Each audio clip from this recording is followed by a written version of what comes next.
Welcome to my YouTube automotive channel. In today's video I have 2024 Nissan Altima, and I will show you which fuses to check in case you're having problems with the instrument cluster. So in case the speedometer is not working, this screen here is not working, and things like that. This video should apply to Altimas made from 2019 all the way up to 2025.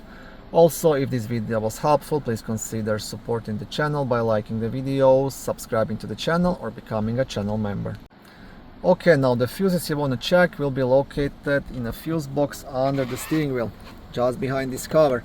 To remove the cover, you just have to pry it out. So just get something and insert it into this opening. Best tool to use would be like a small flat screwdriver. If you don't have it, you can use pretty much anything, like a small key or even your finger. Once you remove the cover, on the back side there is a small fuse diagram, and also this black piece. This is a fuse puller which you can use to remove and check any of the fuses.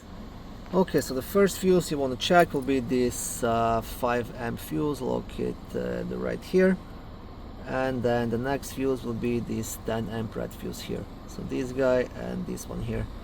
If both of these are good, the next step is to connect OBD2 scanner and scan the PCM for any outstanding codes, and then follow up on those.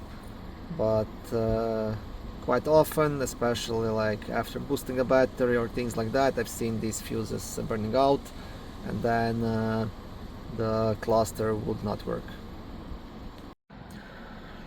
Thank you for watching this video. I hope it was helpful and educational. If it was, please like it and consider subscribing to my YouTube automotive channel. On my channel there is lots of how-to videos, do-it-yourself videos, car reviews, product reviews, and other similar automotive topics.